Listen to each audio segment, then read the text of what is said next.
My name is Lisa. This isn't just a story. It was my happiest day shattered into an unforgettable nightmare. Let me ask you something. If, on your wedding day, right after saying I do to the love of your life, you suddenly received a text from your boss's son firing you, how would you react? Put yourself in my shoes and share your thoughts in the comments. That day, I was still in my wedding dress, bouquet in hand, surrounded by flowers and joyful laughter. And then, my phone lit up with a message that made my heart stop. You're fired. Consider it my gift to you. The sender was none other than Tate Lawson, my boss's son, the man who had made my work life miserable for months. He chose my wedding day to deliver the cruelest blow. I froze. Just like that, I had lost the career I had poured my heart into for 2 years. But instead of anger, my husband, Karen, took my trembling hands, kissed them gently, and whispered with a knowing smile, "Don't worry, today is ours, you'll understand later." At that moment, I couldn't have known that this text message was only the beginning of a chain of events that would change my life forever. Oh, help you understand why Tate hated me so much, I need to tell you a little about my career journey. I've always been meticulous, so much so that friends nicknamed me a living database. Any blueprint, any plan, I could spot errors at a glance. This precision earned me a key role at Crescent Design Studio, one of the city's top architectural firms.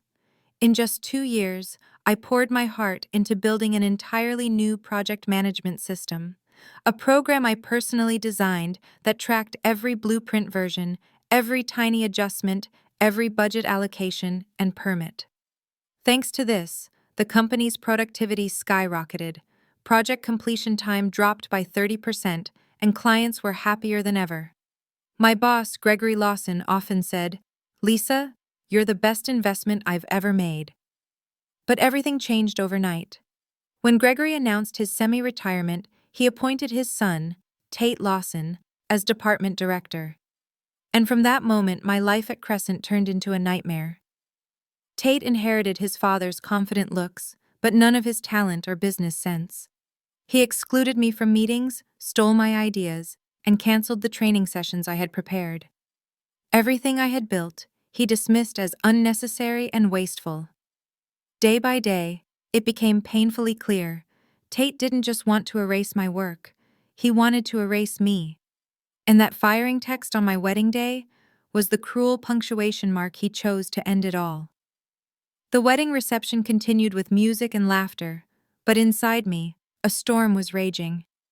During our first dance, my maid of honor rushed to me, pale with panic, handing me my phone. "Lisa, your phone won't stop buzzing. Over 100 missed calls." I glanced at the screen. Not only from coworkers, but dozens from a name that made my stomach drop. Gregory Lawson, my boss, and Tate's father. My hands trembled as I played his voicemails. Gregory's voice, urgent and pleading, filled the room. "Lisa, call me back immediately. Tate had no authority to fire you. This is a terrible mistake. The company is in crisis. We need you. No one can access the system you built." Message after message, his tone grew more desperate. Their flagship project was collapsing, clients threatening to walk away. Tate had tried to log in, but it was useless. Because I was the only one who knew every detail, every password, every safeguard in that system. For the first time that day, I didn't feel defeated. I realized I was the one who actually held all the power. And then, my husband Karen looked me straight in the eyes and spoke slowly. "There's something I need to tell you. Tate has been altering project files, removing safety features, swapping materials for cheaper ones. If those plans were approved, it would be dangerous. I've been documenting everything." My blood ran cold. In that moment, I understood why Karen had been so calm about my firing. Because being pushed out meant I was no longer legally tied to Tate's misconduct. Every dangerous shortcut would point back to him. I was no longer the victim. I was in control. And that was the turning point that would change my life forever. After listening to all of Gregory's desperate voicemails, I sat silently in the bridal suite, layers of white fabric pooling around me. But what spread inside me wasn't grief anymore. It was something new: power. For 2 years, I had built a system so secure that only I could unlock it. Tate had canceled every training session I'd planned, calling them wasteful. That arrogance left him helpless now, while I, once a bride fired on her wedding day, was the only person who could save Crescent. Karen sat beside me, his hand steady over mine, his voice calm and certain. "We don't have to do anything right now. Let's enjoy our honeymoon. When we return, we'll rewrite the entire game." And that's exactly what happened. During our beach honeymoon, my phone never stopped ringing. Pleas turned into offers: triple salary, shares in the company, promises of power. But I rejected them all, because I realized it was never about money. What I needed was respect and independence. As the sun set over the ocean, Karen held my hand and whispered, "You know the city is looking for an independent consultant, someone who understands both architecture and systems. That someone is you." The idea struck like lightning. On the flight home, I drafted my business plan. Just days later, Precision Protocol Consulting was born, my own company, with the city planning department as its very first client. From the woman cast aside, I had risen stronger, carving my own path. And the irony? The very first call after my company launched came from none other than Gregory Lawson.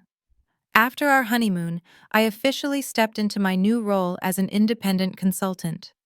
Within days, I signed a contract with the city planning department, becoming the architect of new verification protocols, rules that every firm, including Crescent, would have to follow.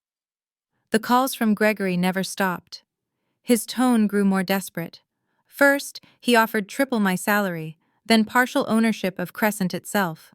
But I stayed silent, because I knew, at this point, it wasn't just about one company, it was about an entire industry vulnerable to people like Tate. And then came the breaking news. Crescent's flagship project had been suspended. The city's audit uncovered severe violations, all traced back to the files Tate had edited to cut costs. Load-bearing walls thinned, foundations altered, safety features erased. The result? The project was cancelled, clients withdrew, Crescent lost millions, and their 30-year reputation crumbled overnight. As for Tate, he wasn't just fired. His professional license was suspended, his name blacklisted across the entire industry. When I heard the news, I didn't feel joy. My heart tightened, because I knew Gregory had once been a good mentor. But I also knew that justice had been served. And the cruel irony was this: Tate's arrogance and jealousy had dug his own grave. While Crescent drowned in chaos, my firm, Precision Protocol Consulting, grew stronger. Within months, I secured contracts with multiple cities, hired staff, and transformed my once small idea into a thriving enterprise. I had turned the cruelest blow of my wedding day into the golden opportunity to flip the game entirely. And to me, that was the sweetest revenge of all. Time passed quickly. In just 1 year, my life had taken a completely new direction. My company, Precision Protocol Consulting, kept growing. Contracts from multiple cities, a larger and more professional staff, and a reputation I had never dared to dream of before. Then one day, an envelope arrived at my office. Thick, cream-colored, with handwriting I instantly recognized. The sender, Gregory Lawson. My heart skipped a beat. Inside was a long, handwritten letter. He began with words full of sincerity. "Lisa, some debts can never truly be repaid, but acknowledgement is the beginning of atonement." Gregory explained that he had spent the past year rebuilding Crescent after its collapse. He admitted that his blind love for his son had allowed everything to fall apart. Tate was now enrolled in a professional ethics program, working in a junior position under strict supervision. Crescent had overhauled its systems, its leadership, and its entire process. The surprising part was that Gregory wasn't asking me to return as an employee. He was asking me to review their new systems, to evaluate Crescent as an independent expert. He ended the letter with a humble admission. Lisa, you were right to stand your ground, right to protect the public. I only ask that you give us a chance to prove that Crescent has truly changed. That evening, I showed the letter to Karen. After reading, he looked thoughtful and asked, "What would be your purpose in meeting him? Closure, professional curiosity, or vindication?" I sat in silence for a long time before answering. Maybe all of the above, and maybe to see if genuine change is really possible. A week later, I agreed to meet Gregory at Crescent's headquarters, the very place that once felt like a battlefield. But this time, I wouldn't just face Gregory. I would also come face to face with Tate, the man who had ruined my wedding day. The day I walked back into Crescent's headquarters, I felt both strange and heavy-hearted. The hallways I once knew were almost unrecognizable. New staff, new systems, a different atmosphere. I could sense they had truly rebuilt from the ground up. The large conference room door swung open. Inside, Gregory rose immediately when he saw me, while Tate sat stiffly, eyes fixed on the table, avoiding mine. I sat down, keeping my voice steady. "You wrote to invite me here, so speak." Gregory exchanged a few words, then nodded to his son. Tate slowly lifted his head, and for the first time, I saw a different Tate. No arrogance, no smug grin, just shame, and the trembling of someone who knew he had lost everything. His voice cracked. "Lisa, I owe you an apology. What I did was unacceptable. I was petty, cruel, and reckless, endangering the public. I know one apology can't erase the damage, but I want to admit my mistakes." I studied him for a long time. My heart was a mix of anger, bitterness, and strangely, a hint of pity. My reply was calm, but firm. "Your apology is noted, but forgiveness, that will take time." At that moment, Gregory slid a thick folder across the table, detailed documentation of Crescent's new systems. He also placed a small USB, the project management system I had built, and a check covering the exact cost of my wedding. Gregory said softly, "This is restitution. It will never be enough, but at least it's a beginning." I looked at the USB, once my pride, and at the check, a symbol of what they thought could buy redemption. I let out a cold smile. Money can't buy back respect. But if you, Tate, truly want to make amends, you'll have to start from zero. You'll learn every step, the right way this time. That is the only wedding gift worth giving back to me. Tate's face paled, but he nodded. "I understand. I'll do it." And in that moment, I realized, revenge doesn't always mean destruction. Sometimes, the deepest revenge is forcing the one who wronged you to bow their head and relearn how to live and work the right way. After Tate bowed his head in apology, I knew this meeting wasn't over. Gregory slid another document toward me, an independent consulting contract, and explained, "We're not asking you to return as an employee. We need you as an outside expert to evaluate our new systems. Any conditions, you name them." I read carefully.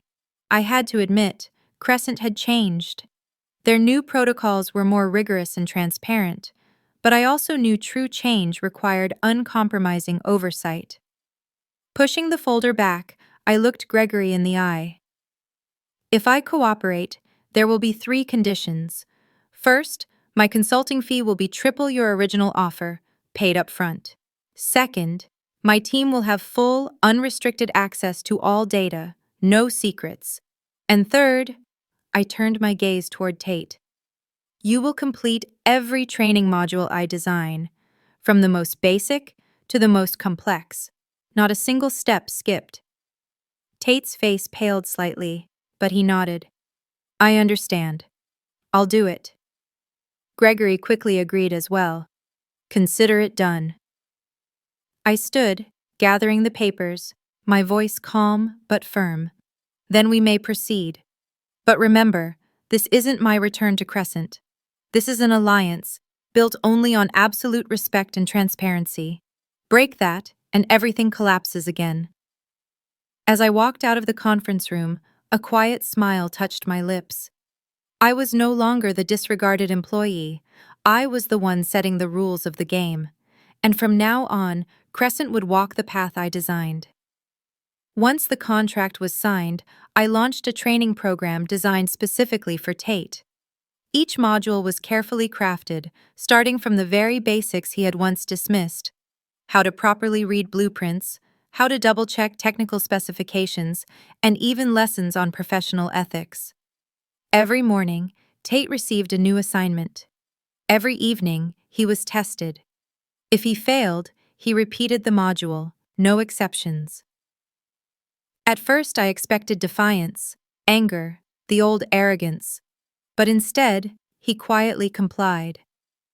I even noticed him taking detailed notes, asking thoughtful questions, and, most surprising of all, listening. 3 months later, during a routine inspection, I arrived at the construction site early. To my surprise, Tate was already there, clipboard in hand, meticulously verifying concrete specifications against the approved plans. I told him, "You don't have to do this yourself, that's the site engineer's job." He looked up at me, calm and steady. "I know, but I need to understand every detail, from the ground up. It's the only way I'll truly learn." I studied him for a long moment. Before me wasn't the arrogant, selfish Tate I once knew. It was someone else, humble, careful, and genuinely trying to make amends. I asked suddenly, "Why? Why did you fire me on my wedding day? That was the cruelest thing you could have done." Tate flinched, then answered honestly, "Because I knew you were right. You were better than me, and I couldn't stand that. Even my father respected you more.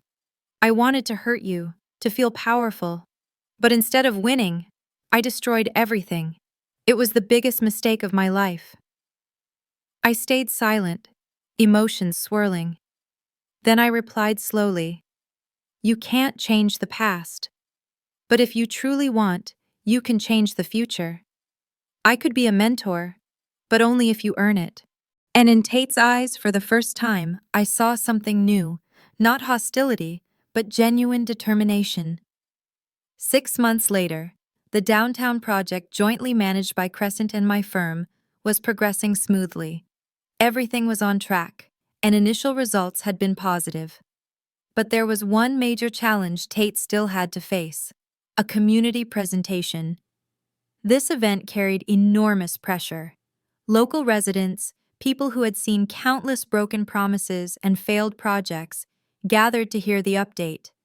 They came with suspicion, even anger. And this time, the one who had to stand before them was Tate. I had made this a condition for Gregory. If Tate has truly changed, let him face the community himself. That will be the real test. On the day of the presentation, I slipped quietly into the back row to watch. Tate arrived early, carefully setting up displays, arranging documents, and adjusting charts.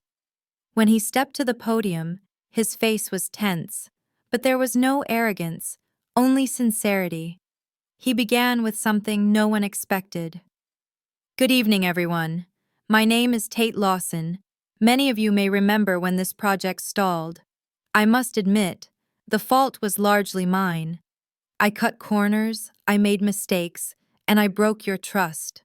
Today, I stand here to apologize and to assure you that things have truly changed." The room buzzed with surprise. His candor caught people off guard. Then Tate continued, walking through progress updates, improvements, and especially the triple verification system overseen by my firm. When tough questions came, he didn't dodge. More than once he said, "I don't have the answer right now, but I'll find out and get back to you personally. By the end, instead of shaking heads, I saw cautious nods. Skeptical eyes softened. Residents gathered around Tate afterward, asking follow-up questions, and he patiently addressed each one.